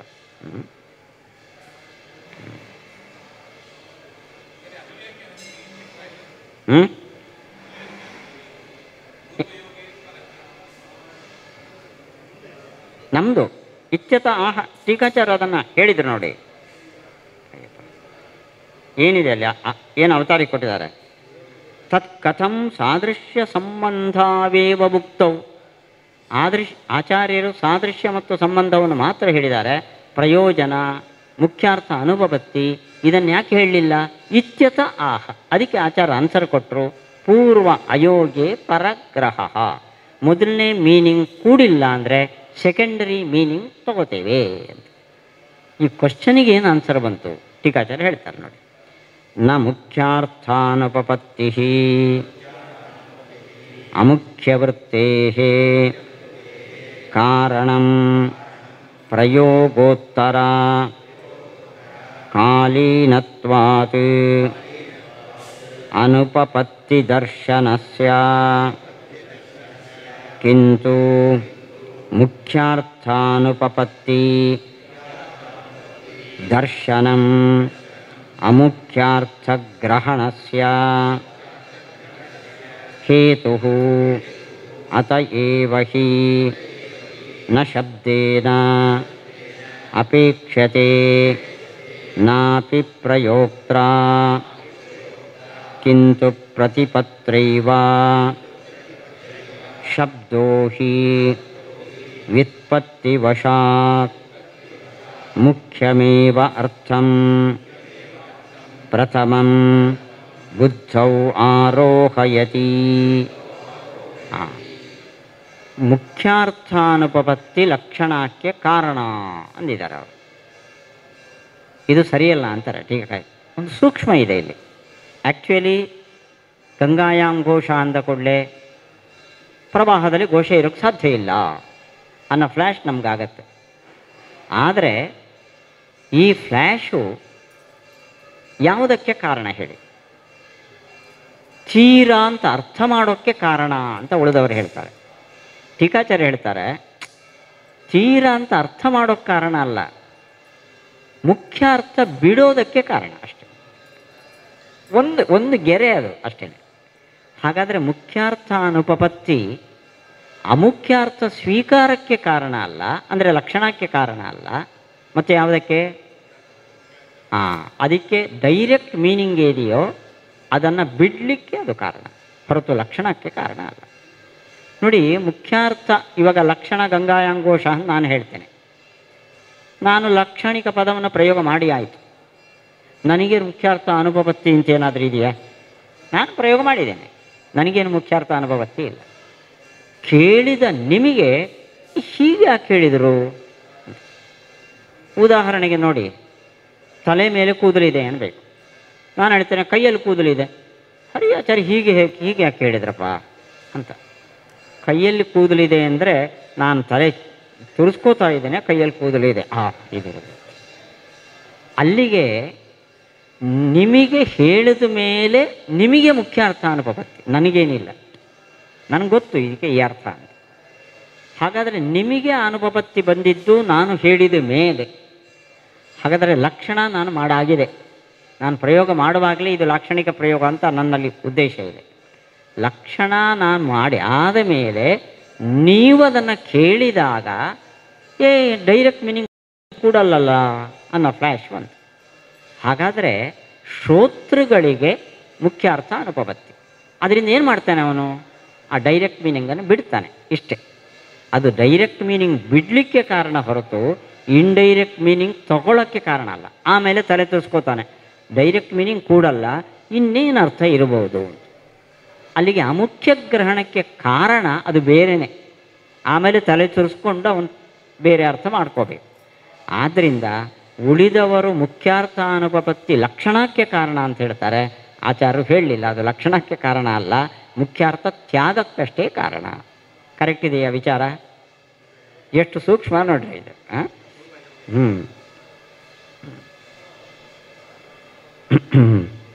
ನಚ ಪ್ರತಿಪತ್ತಾ ತಂ ಸಹಸಾ ಉಸ್ರಷ್ಟುಂ ಉತ್ಸಹತೆ ಇತಿ ತದರ್ಥಮೇವ ಅನುಪಪತ್ತಿಂ ಅಪೇಕ್ಷತೆ. ಅತಃ ನ ವೃತ್ತಿಕಾರಣ ಚಿಂತಾಯಾಂ ಇಯಂ ವಾಚ್ಯ ಅದರಿಂದ ವೃತ್ತಿಗೆ ಯಾವುದು ಕಾರಣ ಅಂತ ಹೇಳಿದಾಗ ಮುಖ್ಯಾರ್ಥ ಅನುಪಪತ್ತಿ ಅನ್ನಬಾರ್ದು. ವೃತ್ತಿಗೆ ಕಾರಣ ವಾಚ್ಯಾರ್ಥ ಸಂಬಂಧ, ವಾಚ್ಯಾರ್ಥನೂ ಅಲ್ಲ ಪ್ರತಿಪಾದ್ಯಾರ್ಥ ಸಂಬಂಧ ಅಷ್ಟೇ ಹೊರತು ಏನಲ್ಲ. ವಾಚ್ಯಾರ್ಥ ಅನುಪಪತ್ತಿ ಲಕ್ಷಣಕ್ಕೆ ಕಾರಣ ಅಲ್ಲ, ಲಕ್ಷಣ ವೃತ್ತಿಗೆ ಕಾರಣ ಅಲ್ಲ, ಮುಖ್ಯಾರ್ಥ ತ್ಯಾಗಕ್ಕೆ ಎಷ್ಟು ಕಾರಣ. ಇನ್ನು ಪ್ರಯೋಜನ ಗಂಗಾ ತೀರೇ ಘೋಷ ಅಂತ ಹೇಳಿದೆ, ಗಂಗಾಯಾಂ ಘೋಷ ಅಂತ ಯಾಕೆ ಹೇಳಿದ್ದಾರೆ? ಅದಕ್ಕೊಂದು ಪ್ರಯೋಜನ ಇದೆ. ಗಂಗಾಯಾಂ ಘೋಷ ಅಂತ ಯಾಕೆ ಹೇಳ್ತಾನೆ ಅವನು? ಅವರ ಮನೆ ಗಂಗೆಯಲ್ಲೇ ಇದೆ ರೀ, ಕಾಶಿಯಲ್ಲಿದೆ ಅಂತ ಹೇಳೋ ಬದಲು ಗಂಗೆಯಲ್ಲೇ ಇದೆ ಅಂತ ಯಾಕೆ ಹೇಳಿದ್ರಿ? ಅಂದರೆ ಗಂಗೆ ಅಂದಕೊಳ್ಳೆ ನಮಗೊಂದು ಭಾವುಕತನ ಇದೆ. ಗಂಗೆಯಲ್ಲೇ ಇದೆ ಅಂದರೆ ಗಂಗೆಗೆ ಅತ್ಯಂತ ಸಮೀಪದಲ್ಲಿದೆ, ತುಂಬ ಪವಿತ್ರವಾದದ್ದು ಅಂತ ಅರ್ಥ ಅಲ್ವಾ? ಅಲ್ಲಿಗೆ ಆ ಉದ್ದೇಶದಿಂದ ಕಾಶಿಯಲ್ಲಿದೆ ಅನ್ನೋದನ್ನು ಬಿಟ್ಟು ನಾವೇನು ಹೇಳ್ತೇವೆ? ಗಂಗೆಯಲ್ಲಿದೆ ಅಂತೇವೆ. ಗಂಗೆಯ ತೀರದಲ್ಲಿದೆ ಅಂದರೆ ಗಂಗೆಯ ತೀರ ತುಂಬ ವಿಶಾಲ ಆದ್ದು, ಅದು 3 ಮೈಲಿಯಲ್ಲಿದ್ದರೂ ಗಂಗೆಯ ತೀರನೇ ಅದು. ತೀರದಲ್ಲಿದೆ ಅಂದರೆ ಈ ಅರ್ಥ ಸಿಗಲ್ಲ. ಗಂಗೆಯಲ್ಲೇ ಇದೆ ಅಂದರೆ ಅತ್ಯಂತ ಸಮೀಪದಲ್ಲಿದೆ, ಆದ್ದರಿಂದ ಬೇಸಿಗೆ ಕಾಲದಲ್ಲಿ ಥಂಡಿ ಗಾಳಿ ಬೀಸ್ತದೆ, ಪವಿತ್ರವಾಗಿದೆ. ಈ ಉದ್ದೇಶದಿಂದ ಪ್ರಯೋಜನವೂ ಕೂಡ ಲಕ್ಷಣಕ್ಕೆ ಒಂದು ಕಾರಣ ಅಂತ ಅವ್ರು ಹೇಳ್ತಾರೆ. ಕಾರಣನ ಇದು ಅದರ ಬಗ್ಗೆ ವಿಚಾರ ಮಾಡ್ತಾರೆ ನೋಡಿ ಟೀಕಾಚಾರ್ಯರು. ಪ್ರಯೋಜನಮಪಿ ನ ವೃತ್ತಿ ಹೇತು ಕಿಂತು ಸತಿ ಮುಖ್ಯೇ ಅಸ್ಮದಾಯತ್ತೆ ಶಬ್ದ ಪ್ರಯೋಗೇ ಕಸ್ಮಾತ್ ಅಮುಖ್ಯಂ ಪ್ರಯುಂಜ್ಮಹೇ ಇತಿ ವಕ್ತ್ರಾ ಪ್ರತಿಪತ್ರಾ ಚ ಅನುಸಂಧೀಯತೆ. ಅತಃ ಅತ್ರ ನ ವಕ್ತವ್ಯಂ. ನೋಡಿ, ಈ ಪ್ರಯೋಜನದ ಪ್ರಶ್ನೆ ಬರೋದು ಇಂಡೈರೆಕ್ಟ್ ಮೀನಿಂಗ್ ಮಾಡಿದ ಮೇಲೆ ಅಲ್ವಾ? ಗಂಗಾಯಾಂ ಘೋಷಃ, ಪ್ರವಾಹದಲ್ಲಿ ಗುಡಿಸಲು ಇರೋಕ್ಕೆ ಸಾಧ್ಯ ಇಲ್ಲ. ಆದ್ದರಿಂದ ಪ್ರವಾಹದಲ್ಲಿ ಅಂದರೆ ಪ್ರವಾಹದ ತೀರದಲ್ಲಿ ಗುಡಿಸಲಿದೆ. ನೆಕ್ಸ್ಟ್ ನಮ್ಮ ಮನಸ್ಸು ಯೋಚನೆ ಮಾಡ್ತದೆ. ಲಕ್ಷಣ ಮಾಡಾಯ್ತು ನಾವು. ನೆಕ್ಸ್ಟ್ ನಮ್ಮ ಮನಸ್ಸು ಯೋಚನೆ, ತೀರದಲ್ಲಿ ಗುಡಿಸಲಿದೆ ಅಂತಲೇ ಹೇಳ್ಬೋದಿತ್ತಲ್ಲ, ಗಂಗೆಯಲ್ಲಿ ಗುಡಿಸಲಿದೆ ಅಂತ ಯಾಕೆ ಹೇಳ್ದ ಇವರು? ಓ, ಈ ಉದ್ದೇಶ ಅಂತ ಆಯಿತಾ? ಹಾಗಾದರೆ ಅದು ಲಕ್ಷಣ ಮಾಡಿ ಆದಮೇಲೆ ಬಂದ ಫ್ಲ್ಯಾಶ್ ಪ್ರಯೋಜನ. ಲಕ್ಷಣಕ್ಕೆ ಕಾರಣನ ಅಲ್ವಾ? ಊಟ ಮಾಡಿದ ಮೇಲೆ ಬಂದದ್ದು ತೃಪ್ತಿ. ಆದ್ದರಿಂದ ಆ ತೃಪ್ತಿ ಊಟಕ್ಕೆ ಕಾರಣನ ಅಲ್ಲ, ಊಟದ ಎಫೆಕ್ಟ್ ಅದು. ಹಾಗೆ ಪ್ರಯೋಜನ ಏನಿದೆಯೋ ಲಕ್ಷಣದ ಎಫೆಕ್ಟು ಹೊರತು ಲಕ್ಷಣಕ್ಕೆ ಕಾರಣ ಅಲ್ಲ.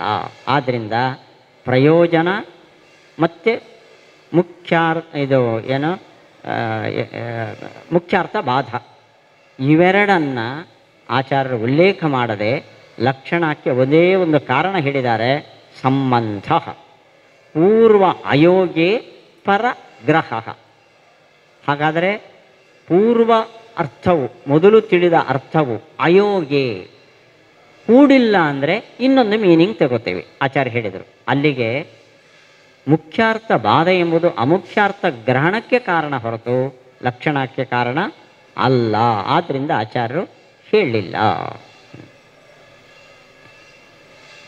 ಅತ್ರ ಅಯೋಗಗ್ರಹಣಂ ಪ್ರಯೋಜನಸ್ಯಾಪಿ ಉಪಲಕ್ಷಣಂ. ಪೂರ್ವ ಅಯೋಗ ಅಂದರೆ ಪೂರ್ವದಲ್ಲಿ ತಿಳಿದ ಅರ್ಥದ ಅನುಪಪತ್ತಿ, ಅದರ ಜೊತೆಯಲ್ಲಿ ಪ್ರಯೋಜನ ಇವಿದ್ದಾಗ ಇನ್ನೊಂದು ಅರ್ಥವನ್ನು ಸ್ವೀಕಾರ ಮಾಡ್ತೇವೆ, ಈ ಅರ್ಥವನ್ನು ಬಿಡ್ತೇವೆ. ಅದನ್ನು ಉಪಲಕ್ಷಣೆಯ ತಗೊಳ್ಳಿ. ಅಯೋಗ ಸಾರ್ವತ್ರಿಕ ನ ತಥಾ ಪ್ರಯೋಜನಂ ರೂಢಾಯಾಂ ಗೌಣ್ಯಾಂ ಲಕ್ಷಣಾಯಾಂಚ ಅಭಿಧಾತುಲ್ಯತ್ವೇನ ಅನಪೇಕ್ಷಿತತ್ವಾತ್ ಇತಿ ವಿಶೇಷ ಸೂಚನಾಯ ನ ಸ್ವಶಬ್ದೇನ ಉಪಾತ್ತಂ. ಮುಖ್ಯಾರ್ಥ ಅಂದರೆ ಪೂರ್ವ ಅರ್ಥದ ಬಾಧವನ್ನಷ್ಟೇ ಆಚಾರ್ಯ ಹೇಳಿದ್ದಾರೆ. ಅದರ ಜೊತೆ ಎಡಿಷನ್ ಲಕ್ಷಣೆಯ ಪ್ರಯೋಜನವನ್ನು ಟೀಕಾಕೃತ್ಪಾದರು ಸೇರಿಸಿದರು. ಅಂದರೆ ಉಪಲಕ್ಷಣೆಯನ್ನು ಇಟ್ಟುಕೊಂಡು ಒಂದನ್ನು ಆಚಾರ್ಯ ಹೇಳಿದರು, ಇನ್ನೊಂದನ್ನು ಯಾಕೆ ಬಿಟ್ಟರು ಅಂದರೆ ಮುಖ್ಯಾರ್ಥ ಬಾಧ ಎಂಬುದು ಲಕ್ಷಣ ಸ್ಥಳದಲ್ಲಿ ಎಲ್ಲ ಕಡೆಯಲ್ಲೂ ಕಾಮನ್, ಅದರ ಡೈರೆಕ್ಟ್ ಮೀನಿಂಗು ಕೂಡಲ್ಲ, ಇದು ಕಾಮನ್. ಪ್ರಯೋಜನ ಎಲ್ಲ ಕಡೆ ಕಾಮನ್ ಅಲ್ಲ. ನೋಡಿ, ಉದಾಹರಣೆಗೆ ಗಂಗಾಯಾಂ ಘೋಷಃ ಅಂತ ಹೇಳಿದಾಗ ತೀರೇ ಘೋಷಃ ಅಂತ ಹೇಳದೆ ಗಂಗಾಯಾಂ ಘೋಷ ಅಂತ ಯಾಕೆ ಹೇಳಿದ, ಅದಕ್ಕೊಂದು ಕಾರಣ ಹೇಳ್ಬೋದು. ನಾನು ನಿನ್ನೆ ಹೇಳಿದೆ ತೈಲ ಶಬ್ದವನ್ನು. ತೈಲ ಶಬ್ದಕ್ಕೆ ಅರ್ಥ ಎಳ್ಳೆಣ್ಣೆ, ಕೊಬ್ಬರಿ ಎಣ್ಣೆಗೆ ತೈಲ ಅಂತೀರಿ ನೀವು, ಆಯಿತಾ? ಇದಕ್ಕೆ ಕೊಬ್ಬರಿ ಎಣ್ಣೆಯನ್ನು ತೈಲ ಅಂತಾನೆ ಏನು ಪ್ರಯೋಜನ ಕೇಳ್ತೀರ ಯಾರಾದರೂ? ಗಂಗಾ ತೀರೇ ಘೋಷಃ ಅಂತ ಹೇಳುವ ಬದಲು ಗಂಗಾಯಾಂ ಘೋಷಃ ಅಂತ ಯಾಕೆ ಹೇಳಿದ ಅಂತ ನಿಮ್ಮ ಮನಸ್ಸು ಕೆಲಸ ಮಾಡುತ್ತೆ. ಎಳ್ಳೆಣ್ಣೆಗೆ ತೈಲ ಅನ್ನೋ ಬದಲು ಕೊಬ್ಬರಿ ಎಣ್ಣೆಗೆ ಇವ್ರು ಯಾಕೆ ತೈಲ ಅಂತಿದ್ದಾರೆ? ಯಾರಾದರೂ ಕ್ವಶನ್ ಮಾಡ್ಕೋತೀರಾ? ತೈಲ ತೈಲ ಅಂತ ಕೊಬ್ಬರಿ ಎಣ್ಣೆಗೆ ನಾನು ಹೇಳ್ತೇನೆ, ನೀವು ಹೇಳ್ತಾ ಇದ್ರೆ ಕಾಮನ್ ಆಗಿಬಿಟ್ಟಿದೆ, ಅದು ಯಾಕೆ ಅನ್ನೋ ಪ್ರಶ್ನೆನೇ ಬರಲ್ಲ. ನಾನು ಹೇಳಿದ ಮೇಲೆ ನಿಮಗೆ ಕೊಬ್ಬರಿ ಎಣ್ಣೆ ತೈಲ ಅಲ್ಲ ಅಂತ ಗೊತ್ತು, ನಾಡ್ದು ಕೇಳ್ತೀರಿ ಇದನ್ನು ಯಾಕೆ ತೈಲ ಅಂತೀರಿ ನಿಮ್ಮ ಮನೆಯವ್ರ ಹತ್ರ, ಅಂತ ತೈಲ ಅನ್ಬೇಡಿ ಅಂತ. ಅಲ್ಲಿ ಪ್ರಯೋಜನದ ಪ್ರಶ್ನೆ ಇಲ್ಲ. ಪ್ರಯೋಜನ ಲಕ್ಷಣ ಇರುವ ಎಲ್ಲ ಕಡೆ ಕಾಮನ್ ಅಲ್ಲ, ಮುಖ್ಯಾರ್ಥ ಬಾಧ ಕಾಮನ್. ಅದನ್ನು ಶಬ್ದತಃ ಹೇಳಿದರು, ಇದನ್ನು ಸೂಚನೆಯ ಅಂದರೆ ಲಕ್ಷಣಯ ತಗೊಂಡ್ರು ಆಚಾರ್ಯರು. ಮುಖ್ಯ ಯೋಗೇ ಅಮುಖ್ಯಗ್ರಹ ಇತಿ ವಕ್ತವ್ಯೇ ಪೂರ್ವಾಯೋಗೇ ಪರಗ್ರಹ ಇತಿ ವಚನಂ ಲಕ್ಷಿತಲಕ್ಷಣಾದಿ ಅನುಗಮಾರ್ಥಂ ನಹಿ ಲಕ್ಷಿತಲಕ್ಷಣ ಮುಖ್ಯ ಅಸಂಭವಮಾತ್ರೇಣ ಆಶ್ರಿಯತೆ ಕಿಂತು ಲಕ್ಷಿತಸ್ಯ ಅಪಿ ಅತಃ ಏವ ಏತದಯುಕ್ತಂ ಮುಖ್ಯಾರ್ಥಬಾಧ ಇತಿ. ಆಚಾರ್ಯರು ಮುಖ್ಯಾರ್ಥಬಾಧೆ ಅಂತ ಎಲ್ಲರೂ ಹೇಳಿದರೆ ಆಚಾರ್ಯರು ಪೂರ್ವಾಯೋಗಿ ಅಂದರು. ಅಂದರೆ ಮುಖ್ಯಾರ್ಥಬಾಧನೇ ಅಲ್ಲ, ಮೊದಲು ತಿಳಿದ ಅರ್ಥದ ಬಾಧ. ಅದು ಮುಖ್ಯಾರ್ಥನೂ ಆಗಬಹುದು, ಅಮುಖ್ಯಾರ್ಥನೂ ಆಗಬಹುದು. ಲಕ್ಷಿತ ಲಕ್ಷಣ ಸ್ಥಳದಲ್ಲಿ ನಾನು ಹೇಳಿದೆ, ಮುಖ್ಯಾರ್ಥ ಎರಡು ರೇಫ, ಅದು ಬಾಧಿತ ಆಗಿರ್ಕೊಂಡು ಇನ್ನೊಂದು ಇಂಡೈರೆಕ್ಟ್ ಮೀನಿಂಗ್ ತಗೊಂಡು ಅದೂ ತಪ್ಪಾಯಿತು.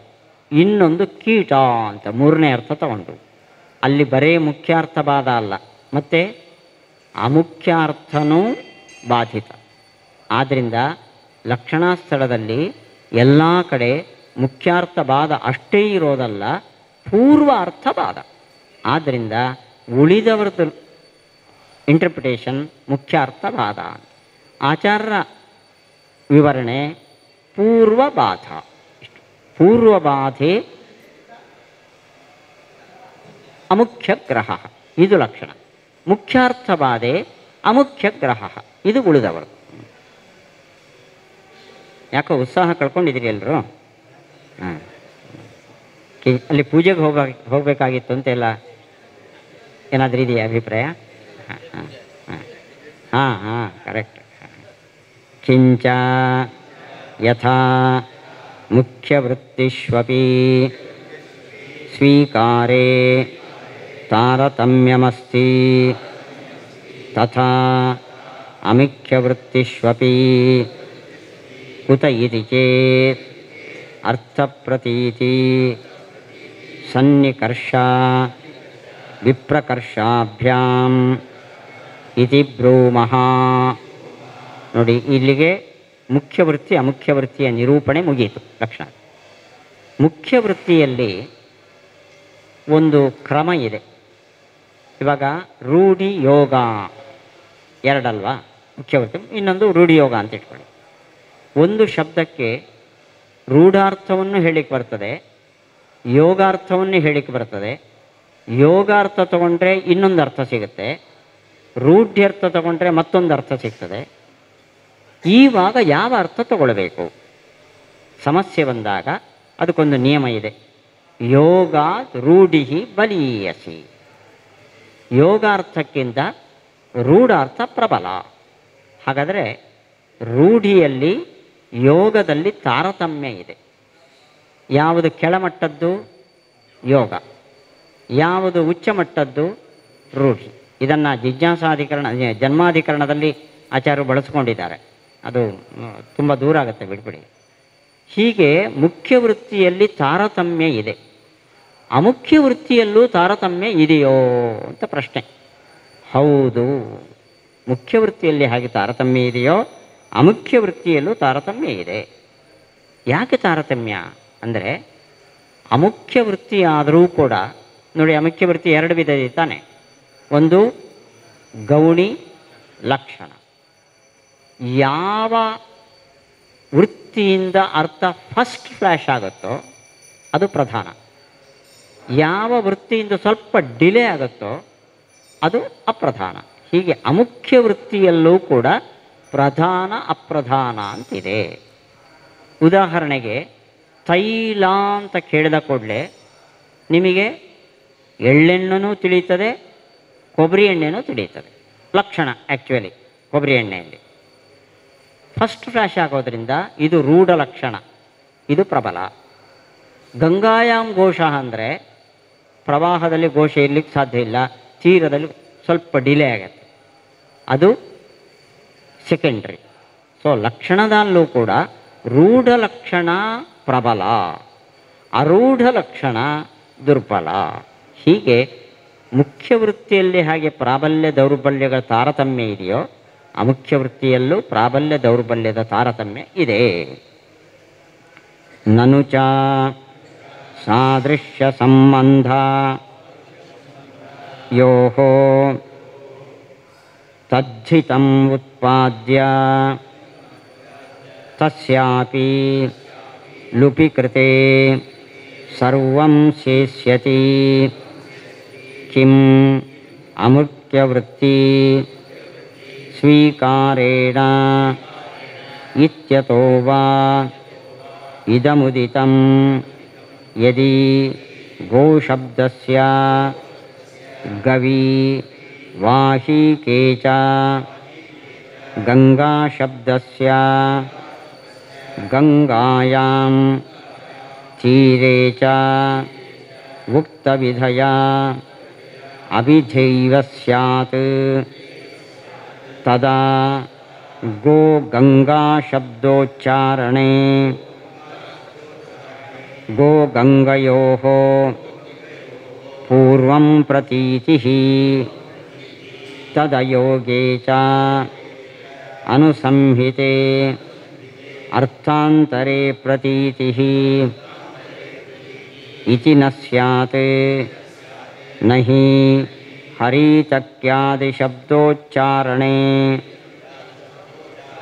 ಸತಿ ಅಯಂ ಪ್ರತೀತಿಕ್ರಮಃ ಅಸ್ತಿ ಕಿಂತು ವೃಕ್ಷೇ ಫಲೇ ಚ ಸ್ವಾತಂತ್ರ್ಯೇಣ ಪ್ರತೀತೆ ಪ್ರಕರಣಾದಿವಶೇನ ಅನ್ಯತರ ನಿಯಂತ್ರಣಂ ಕ್ರಿಯತೆ ಅಸ್ತಿ ಚ ಅಯಂ ಪೂರ್ವಾಯೋಗೇ ಪರಗ್ರಹಃ ತೇನ ಜಾನೀಮಃ ನೋಭಯತ್ರ ಉಕ್ತ ಅಭಿಧಾ ಇತಿ.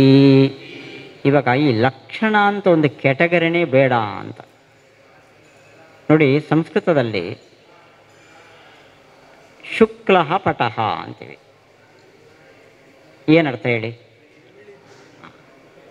ನೋಡಿ. ಕನ್ನಡದಲ್ಲಿ ಸುಲಭ, ಬಿಳಿ ಬಟ್ಟೆ ಅಂತ. ಬಿಳಿ ಅಂದರೆ ಏನದು? ಕಲರ್. ಬಟ್ಟೆ ವಸ್ತು. ಒಂದರಲ್ಲಿ ಒಂದಿದೆ ಅಲ್ವಾ? ಯಾವುದರಲ್ಲಿ ಏನಿದೆ? ಬಟ್ಟೆಯಲ್ಲಿ ಬಿಳಿ ಇದೆ. ಬಿಳಿ ಅನ್ನೋದು ಕಲರ್. ಬಿಳಿ ಬಟ್ಟೆ ಅಂತೀರಿ. ಸರಿನೋ ತಪ್ಪು? ಬಿಳಿನೂ ಬಟ್ಟೆನೂ ಒಂದೇನಾ? ಬಿಳಿ ಮೀನ್ಸ್ ಕಲರ್, ಕಲರ್ನು ಬಟ್ಟೆನೂ ಒಂದೇನಾ? ನಮ್ಮ ಸಿದ್ಧಾಂತ ಬಿಡ್ರಿ. ಬಟ್ಟೆಯಲ್ಲಿ ಬಿಳಿ ಬಣ್ಣ ಇದೆ, ಪಾತ್ರೆಯಲ್ಲಿ ನೀರು, ಬಟ್ಟೆಯಲ್ಲಿ ಬಿಳಿ, ಬಿಳಿ ಬಟ್ಟೆ ಅಂತೀವಿ. ಸಂಸ್ಕೃತದಲ್ಲಿ ಶುಕ್ಲ ಪಟಃ. ಇದು ತಪ್ಪಲ್ವ ಈ ಪ್ರಯೋಗ? ನಾವು ವಿಚಾರ ಮಾಡಿದರೆ ಈ ಪ್ರಯೋಗ ತಪ್ಪಲ್ವಾ? ಅದಕ್ಕೆ ಶುಕ್ಲ ಅಂದರೆ ಬಣ್ಣ ಅಂತ ಇಟ್ಕೊಂಡ್ರೆ ಬಣ್ಣಕ್ಕೂ ಬಟ್ಟೆಗೂ ಅಭೇದ ಇದೆ ಅಂತ ನಮ್ಮ ಸಿದ್ಧಾಂತ.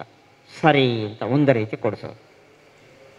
ಎಲ್ಲರೂ ಅಭೇದ ಒಪ್ಪಲ್ಲ ಬಣ್ಣಕ್ಕೂ ಬಟ್ಟೆಗೂ. ಬಟ್ಟೆಯಲ್ಲಿ ಬಣ್ಣ ಹೊರತು ಬಟ್ಟೆನೇ ಬಣ್ಣ ಅಲ್ಲ.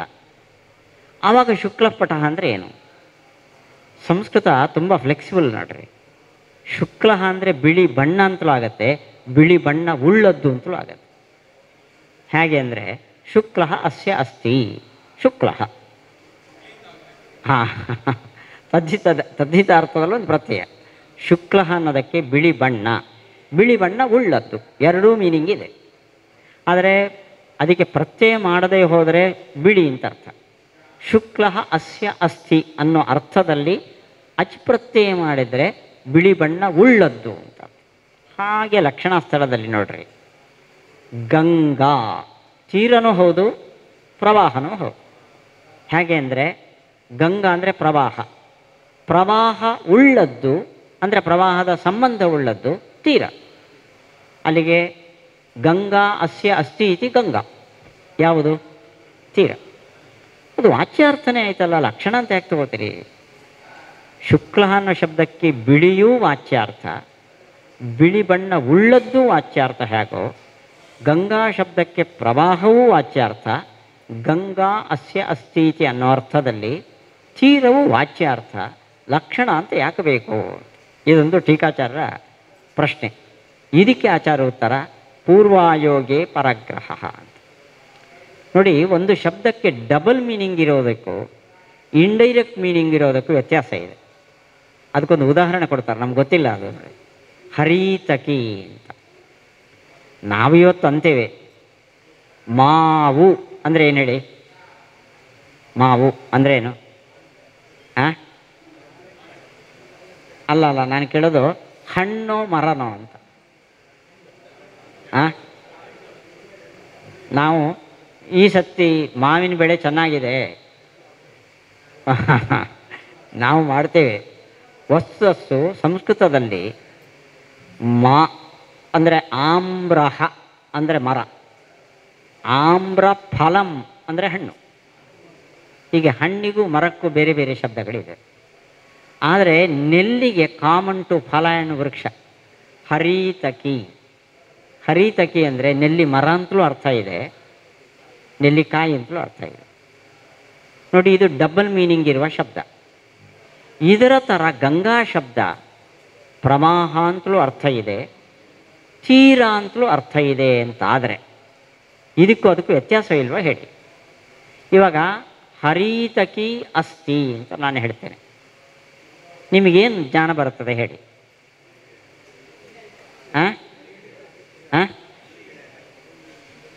ಕಾಯಿ ಇದೆ ಅಂತಲೋ ಮರ ಇದೆ ಅಂತಲೋ? ಯಾಕೆ ಅದು ಕಾಯಿ ಇದೆ ಅಂತ ಬರಬಾರ್ದ? ಎರಡಕ್ಕೂ ಒಂದೇ ಶಬ್ದ. ಅತ್ರ ಹರಿತಕಿ ಅಸ್ತಿ, ಮನೆಯೊಳಗೆ ಅಲ್ಲ, ಪಲಿಮಾರಿನಲ್ಲಿ ಹರಿತಕಿ ಇದೆ ಅಂತೆಲ್ಲ. ನೆಲ್ಲಿ ಇದೆ ಅಂತಿರೋ, ನೆಲ್ಲಿ ಮರ ಇದೆ ಅಂತಿರೋ? ನೀವು ಕೇಳ್ತೀರಿ ಕ್ಲಾರಿಫಿಕೇಶನ್, ಆಚಾರ್ಯ ಹರಿತಕಿ ಅಂದರೆ ನೆಲ್ಲಿಂತಲೂ ಅರ್ಥ ಇದೆ, ನೆಲ್ಲಿಕಾಯಿ ಅಂತಲೂ ಅರ್ಥ ಇದೆ, ಅಲ್ಲಿ ಮರ ಇದೆಯೋ ನೆಲ್ಲಿಕಾಯಿ ಇದೆಯೋ ಕೇಳ್ತೀನಿ. ಅಲ್ಲಿಗೆ ನಿಮಗೆ ಡಬಲ್ ಮೀನಿಂಗ್ ಸ್ಥಳದಲ್ಲಿ ಎರಡೂ meaning at A time flash ಆಯಿತು. ಅಂದರೆ ನಾನು ಹೇಳಿದ ಮೇಲೆ ಎರಡು ಅರ್ಥ ಇದೆ ಅಂತ ಹೇಳಿದ ಮೇಲೆ. ಆದರೆ ಗಂಗಾಯಾಂ ಘೋಷ ಎಂಬಲ್ಲಿ ಫಸ್ಟ್ ಫ್ಲ್ಯಾಶ್ ಯಾವುದು ಹೇಳಿ? ಪ್ರವಾಹದಲ್ಲಿ ಘೋಷ. ಇಂಪಾಸಿಬಲ್. ತೀರದಲ್ಲಿ ಘೋಷ. ಅಲ್ಲಿಗೆ ಗಂಗಾ ಶಬ್ದಕ್ಕೆ ತೀರವು ವಾಚ್ಯಾರ್ಥ ಅಲ್ಲ. ಒಂದು ಬಂದು ಇನ್ನೊಂದು ಬರ್ತದೆ ಅಂದರೆ ವಾಚ್ಯಾರ್ಥ ಬೇರೆ, ಲಕ್ಷ್ಯಾರ್ಥ ಬೇರೆ ಅಂತ. ಸಪೋಸ್ ಎರಡೂ ವಾಚ್ಯಾರ್ಥ ಆದರೆ ಹರಿತಕಿ ಶಬ್ದವನ್ನು ಕೊಳ್ಳಿ ಎರಡೂ ಫ್ಲ್ಯಾಶ್ ಆದಂತೆ ಎರಡು ಫಸ್ಟ್ ಫ್ಲ್ಯಾಶ್ ಆಗಬೇಕು. ಆಗಲ್ಲ ನಿಮಗೆ. ಆದ್ದರಿಂದ ಲಕ್ಷಣ ಅಂತ ಇನ್ನೊಂದು ಬೇಕು ಹೇಳಿ. ಅದೇ ಸರಿ, ರೆಫರೆನ್ಸ್ ಕಾಂಟೆಕ್ಸ್ಟು ಯಾವಾಗ ಹುಡುಕ್ತೀರಿ? ಎರಡು ಅಟ್ ಎ ಟೈಮ್ ಫ್ಲ್ಯಾಶ್ ಆದರೆ ರೆಫರೆನ್ಸ್ ಕಾಂಟೆಕ್ಸ್ಟ್ ಹುಡುಕ್ತೀರಿ. ಇಲ್ಲೇನಾಗುತ್ತೆ ಅಂದರೆ ಗಂಗಾಯಾಂ ಘೋಷ ಅಂದ ಕೂಡಲೇ ಪ್ರವಾಹದಲ್ಲಿ, ಹೇಗೆ ಪ್ರವಾಹದಲ್ಲಿ ಫಸ್ಟ್ ಫ್ಲ್ಯಾಶ್, ಘೋಷ ಅಂದ ಕೂಡ ಅದು ಇರೋಕ್ಕೆ ಸಾಧ್ಯ ಇಲ್ಲವಲ್ಲ. ಆವಾಗ ಪ್ರವಾಹ ಅಲ್ಲಿ ಒಂದಾದಮೇಲೆ ಒಂದು ಫ್ಲ್ಯಾಶ್. ಹರಿತಕಿ ಶಬ್ದ ಕೇಳಿದ ಕೂಡಲೇ ಒಂದೇ ಟೈಮಲ್ಲಿ ಎರಡು ಫ್ಲ್ಯಾಶ್. ಆದ್ದರಿಂದ ಇಲ್ಲಿ ಎರಡು ವಾಚ್ಯಾರ್ಥ, ಅಲ್ಲಿ ಎರಡು ವಾಚ್ಯಾರ್ಥ ಅಲ್ಲ. ಆದ್ದರಿಂದ ಅಲ್ಲಿ ಲಕ್ಷಣ ಅಂತ ಇನ್ನೊಂದು ಸಪ್ರೇಟ್ ಒಪ್ಪಬೇಕು. ತುಂಬ ಡೀಪ್ ಆದ ಚರ್ಚೆ ಇದು.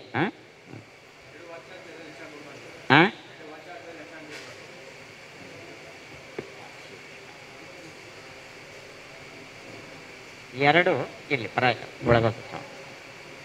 ಎರಡು ವಾಚ್ಯಾರ್ಥಗಳಲ್ಲ. ಒಂದು ವಾಚ್ಯಾರ್ಥ, ಇನ್ನೊಂದು ಲಕ್ಷ್ಯಾರ್ಥ. ಮೊದಲು ಆಮೇಲೆ ಅಂತಿರೋದ್ರಿಂದ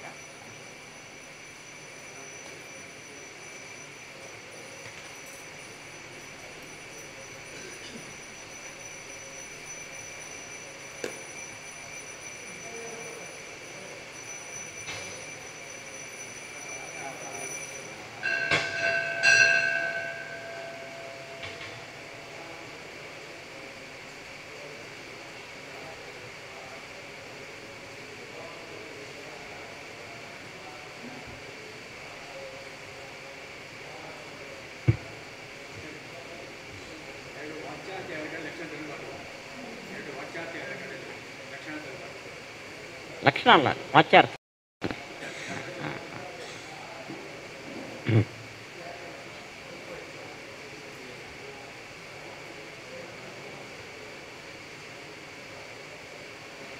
ನನ್ವತ್ರ ಅನುಪಪತ್ತೇಃ ಅರ್ಥಪ್ರತೀತಿ ಹೇತುತ್ವೇ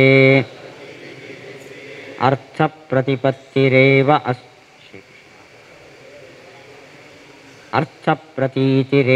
ಅಸ್ತು ಕಿಂ ಶಬ್ದಶಕ್ತಿ ಸಮಾಶ್ರಯಣೇನ ತಥಾ ಹಿ ಕಿಂ ಆಪ್ತಪ್ರಣೀತಾತ್ ಶಬ್ದಾತ್ ಅರ್ಥಪ್ರತೀಯತೆ ಅನ್ಯಥಾ ವಾ ನಾನ್ಯಥಾ ಉನ್ಮತ್ತವಾಕ್ಯಾದೌ ತದಭಾವಾತ್ ಆದ್ಯೇತು ಅರ್ಥಾಪತ್ತಿರೇವ ವಕ್ತುಃ ಆಪ್ತೇಃ ಪ್ರತೀತಾರ್ಥ ಅನುಪಪತ್ತೇಶ್ಚ ವಿರೋಧೇನ ಅರ್ಥಾಂತರಸ್ಯ ಕಲ್ಪ್ಯಮಾನತ್ವಾತ್. ಇವಾಗ ಮತ್ತೊಂದು ಆಕ್ಷೇಪ, ಲಕ್ಷಣ ಬೇಡ ಅಂತ. ಅದು ಅರ್ಥಾಪತ್ತಿ ಅಂತ. ಅರ್ಥಾಪತ್ತಿ ಅನ್ನೋದು ಗೊತ್ತು ತಾನೆ ನಿಮಗೆ. ಅವನು ದಪ್ಪ ಗಟ್ಟಿಮುಟ್ಟಾಗಿದ್ದಾನೆ, ನಾವು ನೋಡಿದಂತೆ ಬೆಳಿಗ್ಗೆ ಯಾವತ್ತೂ ಊಟ ಮಾಡಲ್ಲ, ರಂಜಾನ್. ಗಟ್ಟಿಮುಟ್ಟಿದ್ದಾನೆ. ಏನು ಇದರಿಂದ ಏನು ತಿಳ್ಕೊತೇವೆ? ಇದನ್ನು ಅರ್ಥಾಪತ್ತಿ ಅಂತ. ಒಂದು ವಿಷಯ ತಿಳಿದಿದೆ, ಆದರೆ ಅದನ್ನು ಜಸ್ಟಿಫೈ ಮಾಡೋಕ್ಕೆ ಬರಲ್ಲ, ಅದಕ್ಕೋಸ್ಕರ ಒಂದು ಜಸ್ಟಿಫಿಕೇಷನ್ ಹುಡುಕ್ತೇವೆ. ಇದನ್ನು ಅರ್ಥಾಪತ್ತಿ ಅಂತ ಕರಿತೇವೆ. ಇದೇ ಲಕ್ಷಣ ಸ್ಥಳದಲ್ಲಿ ಈ ಅರ್ಥಾಪತ್ತಿನೇ ನೋಡಿ. ಗಂಗಾಯಾಂ ಘೋಷಃ, ಒಬ್ಬ ಹುಚ್ಚ ಹೇಳ್ದ, ಲಕ್ಷಣ ಮಾಡೋಕ್ಕೆ ಹೋಗ್ತೀರಾ? ನೀರಿನಲ್ಲಿ ಮನೆ ಇದೆ ಅಂತಾನೆ ಹುಚ್ಚ ಅಂತ ಬಿಟ್ಟೋಗ್ತೀವಿ. ಅದೇ ಮಧ್ವಾಚಾರ್ಯರು ಗಂಗಾಯಾಂ ಘೋಷ ಅಂದರೆ ಗಂಗಾ ತೀರೆ ಘೋಷ ಅಂತ ಆಚಾರ್ಯರ ಅಭಿಪ್ರಾಯ ಅಂತ ಕಲ್ಪನೆ ಮಾಡ್ತೀವಿ. ಹಾಗಾದರೆ ಇನ್ನೊಂದು ಮೀನಿಂಗ್, ಇಂಡೈರೆಕ್ಟ್ ಮೀನಿಂಗ್ ಕಲ್ಪನೆ ಮಾಡಲಿಕ್ಕೆ ಅದನ್ನು ಹೇಳಿದ ವ್ಯಕ್ತಿ ಆಪ್ತನಾಗಿರಬೇಕು. Direct meaning ಕೂಡಿರಬಾರ್ದು. ಆವಾಗ ಇನ್ನೊಂದು ಅರ್ಥ ಇಂಡೈರೆಕ್ಟ್ ಮೀನಿಂಗ್ ಹೇಳುತ್ತೆ. ಇದು ಅರ್ಥಾಪತ್ತಿನೇ. ಅವನು ಹೇಳಿದವನು ತಪ್ಪು ಹೇಳಲಾರ, ಆದರೆ ಅವನು ಹೇಳಿದ್ದ ಡೈರೆಕ್ಟ್ ಮೀನಿಂಗ್ ತಪ್ಪಾಗಿದೆ. ಸೊ ದಟ್ ಅವನ ಅಭಿಪ್ರಾಯ ತೀರದಲ್ಲಿ ಘೋಷ ಇದೆ. ಇದೇನಿದು? ದಪ್ಪಗಿದ್ದಾನೆ, ಗಟ್ಟಿಮುಟ್ಟಾಗಿದ್ದಾನೆ, ಬೆಳಿಗ್ಗೆ ಊಟ ಮಾಡಲ್ಲ, ಸೊ ದಟ್ ರಾತ್ರಿ ಊಟ. ಅದಕ್ಕಿದಕ್ಕೂ ಸೇಮ್. ಅಲ್ಲಿಗೆ ಲಕ್ಷಣ ಅಂತ ಒಂದು ಕೆಟಗರಿ ಯಾಕೆ ಅಂತ, ಈ ಅರ್ಥಾಪತ್ತಿಯಿಂದಲೇ ಇಂಡೈರೆಕ್ಟ್ ಮೀನಿಂಗ್ ಸಿಗುವಾಗ ಅದು ಶಬ್ದದಿಂದ ತಿಳಿದಿದೆ ಅಂತ ನೀವು ಯಾಕೆ ಹೇಳ್ತೀರಿ? ಶಬ್ದ ಪ್ಲಸ್ ನಮ್ಮ ಥಿಂಕಿಂಗ್ ಕೆಪ್ಯಾಸಿಟಿ ಇವೆರಡರಿಂದ ತಿಳಿದಿದ್ದು ಹೊರತು ಅದು ಶಬ್ದದ ಮಹಿಮೆ ಅಲ್ಲವೇ ಅಲ್ಲ ಅಂತ ಆಕ್ಷೇಪ.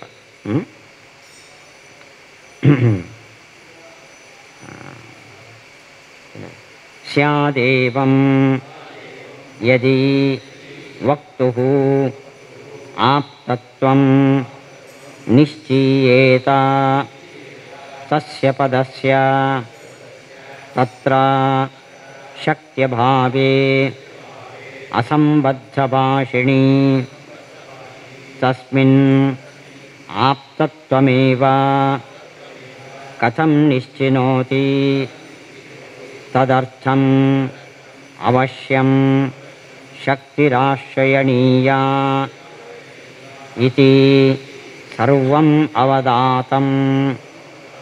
ಹೌದು, ಆ ಹೇಳಿದವನು ಆಪ್ತ ಅಂತ ಗೊತ್ತಾದರೆ ಇವನು ಆಪ್ತ ಅಂದರೆ ಅಬದ್ಧ ಮಾತನಾಡುವವನಲ್ಲ, ಆದರೆ ಇಲ್ಲಿ ಅಬದ್ಧ ಮಾತಾಡಿದಾನೆ, ಆದ್ದರಿಂದ ಅವನ ಅಭಿಪ್ರಾಯ ಹೀಗೆ.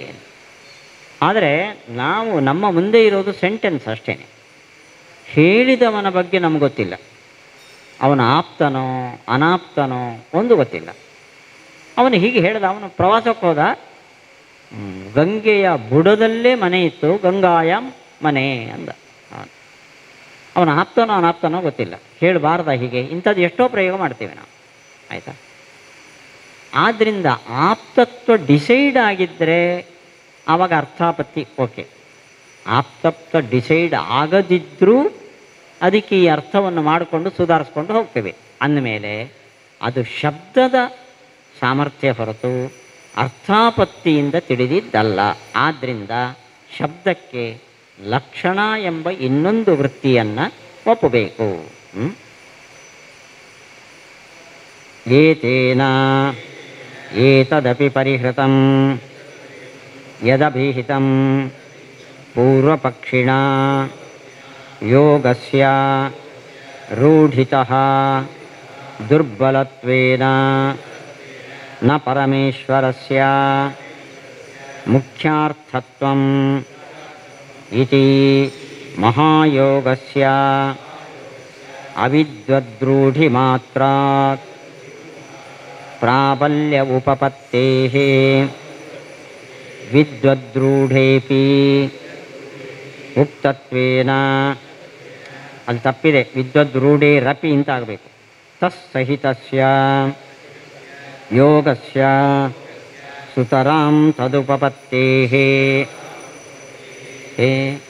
ಇನ್ನು ಇದೊಂದು ಆಕ್ಷೇಪಕ್ಕೆ ಅವಕಾಶ ಇದೆ. ಗಂಟೆ ಆಯಿತಾ? ಏನು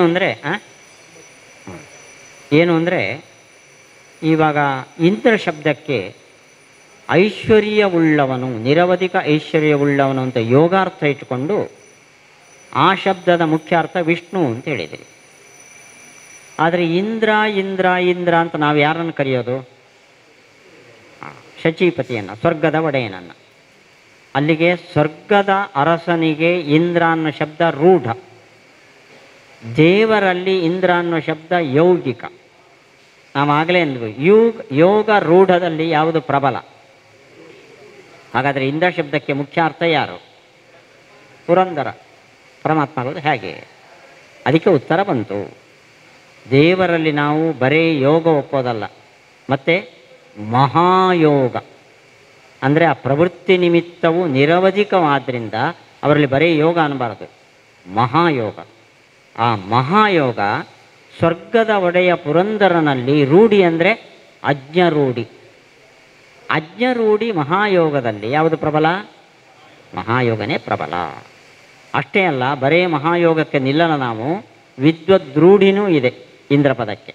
ಹಾಗಾದರೆ ವಿದ್ವದ್ರೂಢಿ ಮಹಾಯೋಗ ಎರಡು ವಿಷ್ಣುವಿನಲ್ಲಿ, ಇಲ್ಲಿ ಅಜ್ಞರೂಢಿ.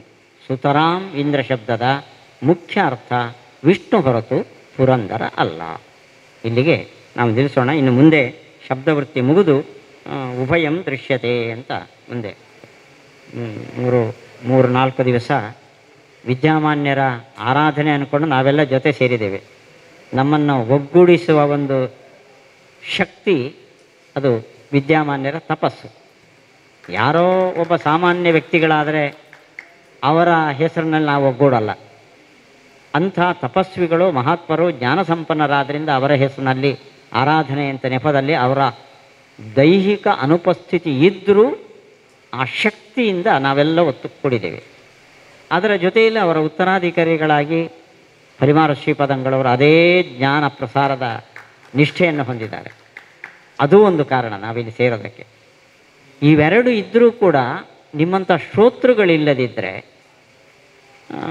ಜನರಿಲ್ಲದ ಬೌದ್ಧ ಭಿಕ್ಷುಗಳು ನಗ್ನರಿದ್ದ ಕಡೆ ಡೋಬಿಗೇನು ಕೆಲಸ? ಆದ್ದರಿಂದ ನೀವು ಬೇಕು. ನೀವು ಬೇಕಾದರೆ ನಿಮ್ಮಲ್ಲೂ ಒಗ್ಗಟ್ಟು ಮಾಡುವ ನಮ್ಮ ಆನಂದಂಥ ವ್ಯಕ್ತಿ ಬೇಕು. ಅಂದ ಈ ಜ್ಞಾನ ಸತ್ರ, ನಿನ್ನೆ ಯಾರೋ ಹೇಳಿದರು, ನಾವಿಲ್ಲಿ ಕೂತ್ರೆ ಆಚಾರ್ಯ ನಮಗೆ ಮನೆ ಮಠ ಪ್ರತಿನಿತ್ಯ ನಮ್ಮ ರುಟೀನ್ ವರ್ಕು ಬೆಳಿಗ್ಗೆ ಎದ್ದ ಕೂಡಲೇ ಒಂದು ಲೋಟ ಕಾಫಿ ಹಾಕ್ಕೊಂಡು ಪೇಪರ್ ಹಿಡಿಯದೆ ನಾವು ಮುಂದುವರಿಯಲ್ಲ. ಇಲ್ಲಿ ಯಾವ ಯೋಚನೆಯೂ ಇಲ್ಲ ನಮಗೆ. ಆದರೆ ಹಾಳಾದೊಂದು ಮೊಬೈಲ್ ಇರುತ್ತೆ ನೋಡ್ರಿ. ಇಲ್ಲಿ ಎದ್ದು ಹೋದ ಕೂಡಲೇ ಏನಮ್ಮ ಹೇಗಿದೆಯಾ, ಚೆನ್ನಾಗಿಯಾ, ಅಲ್ಲಿ ರಿಲೇಷನ್ಶಿಪ್ ಉಳಿಸುತ್ತೆ ಅದು, ಆಯಿತಾ? ಅದನ್ನೂ ಮಾಡದೇ ಇದ್ದವರು ಇರಬಹುದು. ಹಾಗೆ ಸೇರಿ ಈ ಇಳಿ ವಯಸ್ಸಿನವರೇ ಇಲ್ಲಿ ಜಾಸ್ತಿ ಇದ್ದೀರಿ. ನೀವು ಕೂತುಕೊಳ್ಳೋದೇ ಒಂದು ತಪಸ್ಸು. ದೇವರ ಸನ್ನಿಧಿಯಲ್ಲಿ ಕೂತ್ಕೊಳ್ಳೋದು ಅದು ಇನ್ನೊಂದು ದೊಡ್ಡ ತಪಸ್ಸು.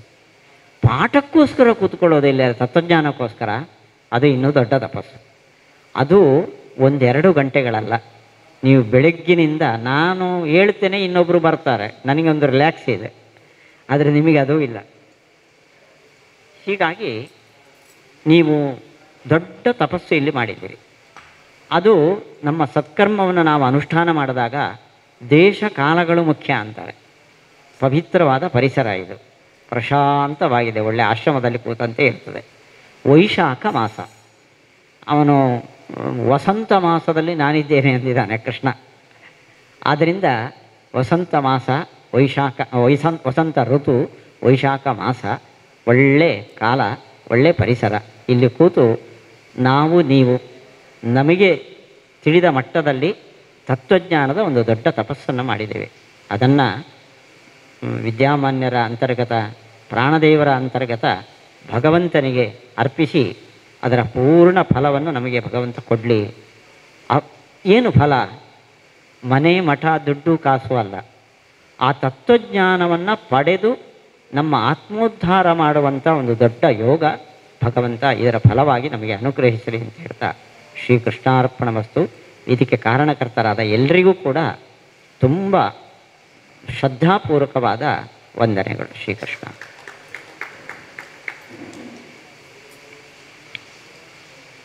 ಮುಂದೆ ಪಾಠ ಎಷ್ಟೊತ್ತಿಗೆ ಅಂತ ಸ್ವಲ್ಪ ತಿಳಿಸ್ಬಿಟ್ರಿ. ಪರಿಮಾರ್ ಸ್ವಾಮಿದು ಪಾಠ.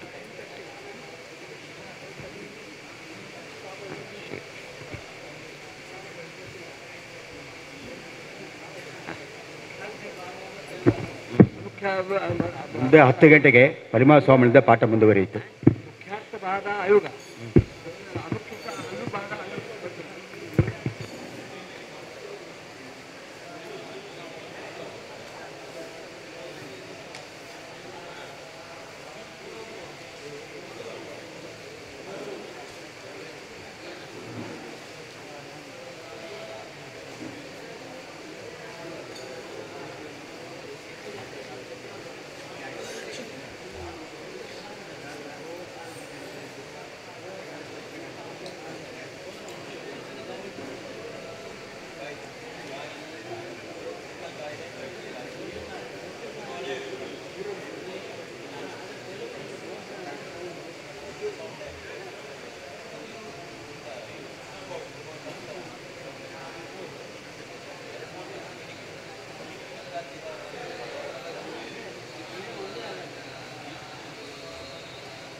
ಅಲ್ಲಿ ಮಠದಲ್ಲೇ ಉಳ್ಕೊಳ್ತಿದ್ರಾ? ಇಲ್ಲ, ಊರೊಳಗೆ ಮನೆ ಇತ್ತು. ಎಲ್ಲ ಫಂಕ್ಷನ್ ಬರಬೇಕು ನಂಗೆ ಸ್ಟ್ಯಾಂಡಿಂಗ್ ಇನ್ಸ್ಟ್ರಕ್ಷನ್. ಊರಿಗೂ ಮಠಕ್ಕೆ ಸ್ವಲ್ಪ ಒಂದು ಕಿಲೋಮೀಟರ್ ಮಾಡಿದ್ದಾರೆ. ಈಗ ಆಪರೇಷನ್ ಸ್ಟಾರ್ಟ್ ಆಗಲ್ಲ, ಫಿಕ್ಸ್ ಮಾಡಿದ್ದಾರೆ. ಮೊನ್ನೆ ಎಲ್ಲ ರೂಪಾಯಿ ಸಿಕ್ಕಾಕೊಡ್ತಾರೆ. ಗೌರ್ಮೆಂಟ್ ಇವಾಗ ಮೇಂಟೆನೆನ್ಸ್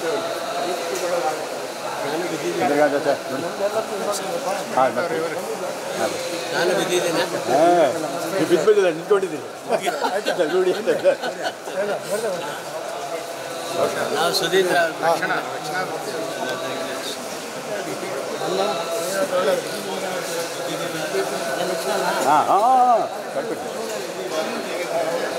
ಸಂದೇಶ್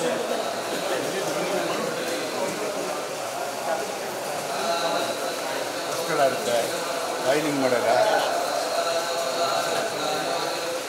ಬರೀ